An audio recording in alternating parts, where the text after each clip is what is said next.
Hi everyone, आज के इस वीडियो में हम देखेंगे कि हिस्टोरियन सिस्टम स्काडा के टाइम सीरीज डेटा को कैसे कलेक्ट करता है। हिस्टोरियन सिस्टम के कुछ फीचर्स भी देखेंगे और साथ में देखेंगे कुछ पॉपुलर हिस्टोरियन सिस्टम। तो चलिए चलते हैं स्लाइड पर।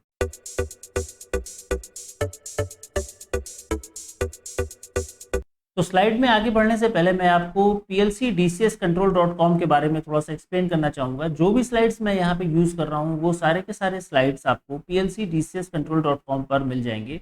इनके पीडीएफ फॉर्मेट आप वहाँ से डाउनलोड कर सकते हैं। तो चलते हैं, एक्सप्लोर करते हैं स्काडा के बारे में और हिस्टोरियन सिस्टम के बारे में। ओके, फर्स्ट ऑफ ऑल कि हिस्टोरियन सिस्टम होता क्या है। बेसिकली हिस्टोरियन सिस्टम अगर हम देखें एज पर डेफिनेशन, तो historian system is a specialized data management application. ये एक स्पेशलाइज्ड सॉफ्टवेयर होता है जो कि डिजाइन किया हुआ होता है डेटा को कैप्चर करने के लिए, स्टोर करने के लिए और साथ में ऑर्गेनाइज करने के लिए। लेकिन इसमें हम स्पेशल टाइप का डेटा ही स्टोर करते हैं, that is called time series data. अब ये टाइम सीरीज डेटा क्या होता है, नेक्स्ट स्लाइड पे देखते हैं कि ये टाइम सीरीज डेटा पे काम कैसे करता है। बेसिकली टाइम सीरीज अगर हम बात करें किसी भी सेंसर की, तो सेंसर से जो भी डेटा हमको मिलता है वो डेटा हमको कॉन्टिन्यूस बेसिस पे एक वेरिएशन फॉर्म में, एक वेरिएबल, अगर हम उस डेटा के आउटपुट को एक वेरिएबल एज्यूम करें तो वो वेरिएबल चेंज होता रहता है as per situation, as per process, और ये टाइम के रिस्पेक्ट में चेंज होता है। तो जो हमको वैल्यू मिलती है वो एक टाइम स्टैम्प मिलती है और साथ ही उसकी एक रॉ वैल्यू मिलती है। तो इसी वैल्यू पेयर को, इस पेयर को ही हम टाइम सीरीज डेटा कहते हैं, जो कि हमें कहाँ से मिलता है, हमें ये मिलता है सेंसर से, मशीन से, प्रोडक्शन लाइन से और भी क्रिटिकल इक्विपमेंट, जितने भी क्रिटिकल इक्विपमेंट जो कॉन्टिन्यूसली डेटा जनरेट करते हैं वहां से हमको ये टाइम सीरीज डेटा मिलता है। जो हिस्टोरियन सिस्टम है हमारा, वो इसी टाइम सीरीज डेटा को स्टोर करने के लिए और रिट्रीव करने के लिए डिजाइन होता है। चलिए आगे चलते हैं कि हिस्टोरियन सिस्टम के और क्या क्या की फीचर्स हैं। तो की फीचर्स की अगर हम बात करें तो हिस्टोरियन सिस्टम का जो मेन 4-5 की फीचर्स मैंने यहाँ पे नोट डाउन किए हैं, जिसमें से पहला है डेटा रिटेंशन। हिस्टोरियन सिस्टम का जो सबसे शानदार फीचर हम इसको बोलेंगे कि ये टाइम सीरीज डेटा को कलेक्ट करता है फ्रॉम मिनट्स टू मिनट लेकर इसको 10 ईयर 15 ईयर तक की डेटा भी हम इसको यहाँ से रिट्रीव कर सकते हैं। ओके, एंड सेकंड अगर हम देखें जो हिस्टोरियन सिस्टम का जो हाई ग्रेनुअलिटी स्टोरेज, अगर ये जो डेटा स्टोर करता है, ये डेटा का जो स्टोरेज है वो, उसकी जो फ्रिक्वेंसी होती है वो बहुत ज़्यादा हाई होती है। यानी कि डेटा नॉर्मली हिस्टोरियन सिस्टम पे डेटा दो तरह से स्टोर, दो टाइप का डेटा स्टोर करते हैं। टाइम सीरीज होता है, दोनों डेटा टाइम सीरीज होता है, बट एक डेटा जो होता है that is called fast moving and other one is called slow moving. जो स्लो मूविंग डेटा होता है उसका जो फ्रिक्वेंसी है वो कम होता है, सैम्पलिंग फ्रिक्वेंसी आप कह सकते हैं, और जो जो फास्ट मूविंग डेटा होता है उसकी सैम्पलिंग फ्रिक्वेंसी मिली सेकेंड्स में होती है। तो जो डेटा हम बहुत ही ज़्यादा इंटरवल्स में, बहुत ही जल्दी जल्दी इंटरवल्स में हम उसको शॉर्ट टाइम के इंटरवल्स में हम डेटा को कलेक्ट करते हैं और स्टोर करते हैं, that is called fast moving data. और जो डेटा हम नॉर्मल टाइम सेकेंड्स में या मिनट्स में हम उनको रिट्रीव करके स्टोर करते हैं तो वो हम स्लो मूविंग कहते हैं। टाइम स्टैम्प, और जो इसको क्रोनोलॉजिकल ऑर्डर में ये टाइम स्टैम्प के साथ में डेटा स्टोर होता है। टाइम स्टैम्प एंड कॉन्टेक्स्ट, मतलब कि जो भी डेटा हम स्टोर करते हैं उसका जो भी कॉन्टेक्स्ट होता है, यानी कि उसका जो डिस्क्रिप्शन पार्ट हो गया या फिर वो डेटा कैसे जनरेट हो रहा है वो पार्ट हो गया, ये दोनों डेटा विद टाइम स्टैम्प, यानी कि डेटा का जो एक सैंपल स्टोर होगा वहां पर हमारे दो वैल्यूज स्टोर होंगे। First one is the time stamp, second one is the उसका कॉन्टेक्स्ट या फिर उसकी जो वैल्यू, रॉ वैल्यू हुई वो। ना हम बात करेंगे कंप्रेशन टेक्निक की। कंप्रेशन टेक्निक जो इसमें हम यूज करते हैं डेटा स्टोरेज में, वो थोड़ी सी डिफरेंट होती है। इसमें जो डेटा होता है वो वेरिएशन की फॉर्म में, जितना ज़्यादा डेटा में वेरिएशन होगा उतना ज़्यादा ही उसके जो एल्गोरिदम होगी उसको रिट्रीव करके ज़्यादा स्टोरेज यूज करेगी। बट वो एल्गोरिदम इस तरीके से काम करती है कि वो उसको जो स्टोरेज कैपेसिटी है उसको तो रिड्यूस करे, बट डेटा की एक्यूरेसी बिल्कुल चेंज ना हो। जो उसकी एल्गोरिदम है स्पेशलाइज्ड एल्गोरिदम होती है जो कि वेरिएशन बेसिस पर डेटा को स्टोर करती है। ओके, थर्ड वन, इसका जो लास्ट जो की फीचर मैंने यहाँ नोट डाउन किया है वो है data aggregation. Data aggregation in form of, हम ऐसे कह सकते हैं कि जो ये डेटा हमारे थाउजेंड ऑफ सेंसर्स होते हैं किसी एक हिस्टोरियन सिस्टम में, जो थाउजेंड ऑफ हिस्टोरियन सिस्टम होते हैं वो अलग अलग चेस्ट में डेटा स्टोर होता है, अलग अलग फाइल सिस्टम में डेटा स्टोर होता है। बट जब कभी भी हम डेटा को रिट्रीव करते हैं तो वो डेटा हमको इन फॉर्म ऑफ ट्रेंड्स दिखाई देता है। ये इसका जो मेन फीचर है कि ये डेटा को अलग अलग चेस्ट से निकाल के उनको एग्रीगेट करता है और हमको शो करता है किस फॉर्म में, ये डेटा हमको शो करता है ट्रेंड्स की फॉर्म में। ओके, तो नेक्स्ट स्लाइड में चलते हैं कि इसका रोल क्या क्या होता है। देखिए रोल बहुत इंपॉर्टेंट है हिस्टोरियन सिस्टम का, बिकॉज हिस्टोरियन सिस्टम जो है वो स्काडा का इंटीग्रल पार्ट होता है। ये पार्ट अगर हमारा हिस्टोरियन सिस्टम अवेलेबल नहीं है तो स्काडा फुली फंक्शनल तरीके से काम नहीं करेगा। तो चलिए देखते हैं इसके जो कुछ 5 पॉइंट्स मैंने नोट डाउन किए हैं यहाँ पर। जो फर्स्ट पॉइंट है परफॉर्मेंस एनालिसिस। परफॉर्मेंस एनालिसिस देखिए, किसी भी सिस्टम का परफॉर्मेंस एनालिसिस करना हो तो हमें उसका current data as well as previous data required होता है। जो दोनों का दोनों डेटा होता है वो हमें कहाँ से मिलेगा? That will be in the historian system. हमको हिस्टोरियन सिस्टम उसके साथ इंस्टॉल करना ही पड़ेगा स्काडा के साथ। दैट्स वाई ये परफॉर्मेंस एनालिसिस इसका की रोल प्ले करता है। यहाँ पे हिस्टोरियन सिस्टम अपना की रोल प्ले करता है। Second one is the root cause analysis. अब रूट कॉज एनालिसिस किसी भी प्लांट का कोई भी डिवाइस फेलियर हो या फिर कोई जो अदर कोई भी इवेंट होती है, जो कोई मशीनरी फेलियर या कोई ट्रिप एनालिसिस जिसका हमें रूट कॉज एनालिसिस करना है, तो उस कंडीशन पे भी हमको सीक्वेंस ऑफ इवेंट रिक्वायर्ड होता है। सीक्वेंस ऑफ इवेंट क्या होता है? ये फास्ट मूविंग डेटा के कौन कौन से इवेंट्स हुए हैं, क्या क्या जो फास्ट मूविंग डेटा से ही हम इसको फैच करते हैं, जो कि विदाउट हिस्टोरियन पॉसिबल नहीं है। Then regulatory compliances. कुछ डेटा प्लांट का ऐसा होता है जो कि हमें एज ए स्टोरेज, ये रेगुलेटरी कंप्लायंसेस में आता है, या स्टेचुरी कंप्लायंसेस भी आप कह सकते हो, कि इसको आप स्टोर करना ही करना है। ये गवर्नमेंट ऑलरेडी इन चीज़ों को डिसाइड कर चुकी है कि नहीं, ये डेटा आपको प्लांट में रखना ही है। दैट्स वाई हमको हिस्टोरियन सिस्टम इंस्टॉल करना पड़ता है डिफरेंट प्लांट्स में। उसके बाद में है प्रेडिक्टिव एनालिसिस। अगर हम प्रेडिक्टिव एनालिसिस की बात करें, किसी भी एनालिसिस की बात करें इन शॉर्ट, तो हमें हिस्टोरियन सिस्टम को चाहिए। बिकॉज प्रेडिक्टिव एनालिसिस क्या करता है? हम पास्ट डेटा और प्रेजेंट डेटा, इन दोनों डेटा को देखकर हम एक ट्रेंड, एक जो मेथड है वो पता करते हैं, सो दैट कि उस मेथड के थ्रू हम ये आइडेंटिफाई करने की कोशिश करते हैं कि इन फ्यूचर क्या होगा।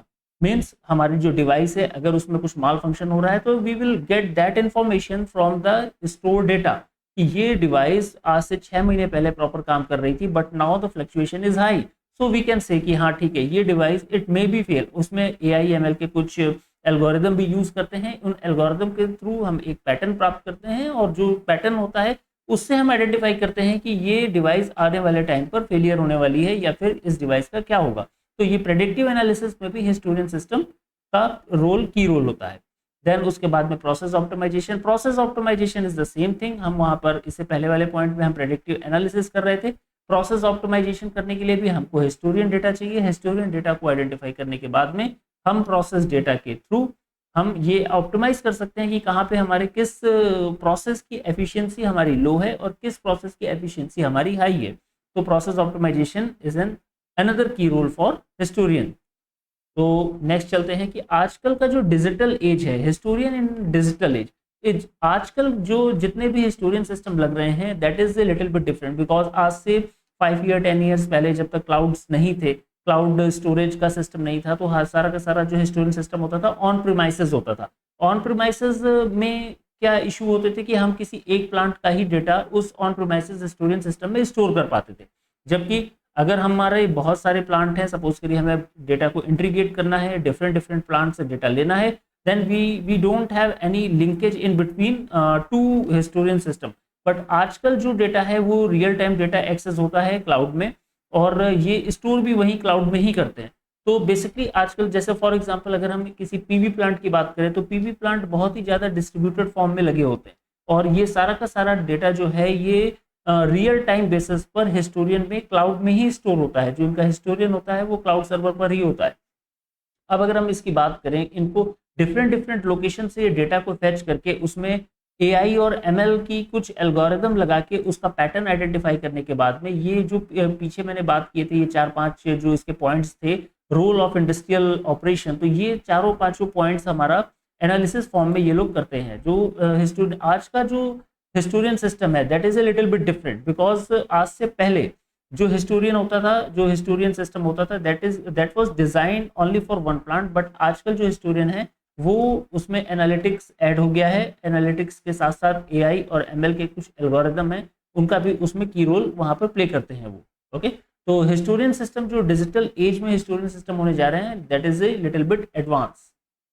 अब हम बात करेंगे कुछ पॉपुलर हिस्टोरियन सिस्टम की। जो पॉपुलर हिस्टोरियन सिस्टम है, ये कौन कौन से सिस्टम है? बेसिकली अगर देखा जाए तो हर स्काडा के साथ में एक हिस्टोरियन सिस्टम अटैच होता ही होता है, बट फिर भी मैं कुछ बात करूंगा कुछ जो इम्पोर्टेंट हिस्टोरियन सिस्टम है उनकी। जैसे कि फॉर एग्जांपल अगर हम बात करें तो OSI soft PI system, actually that is a real time data infrastructure, और ये एनालिटिकल सोल्यूशन प्रोवाइड करता है वेरियस ऑफ इंडस्ट्री के लिए। ओके और साथ ही ये सेंसर, इक्विपमेंट, प्रोसेस, इन सब से डेटा को कलेक्ट करने के लिए डिजाइन है ये एप्लीकेशन।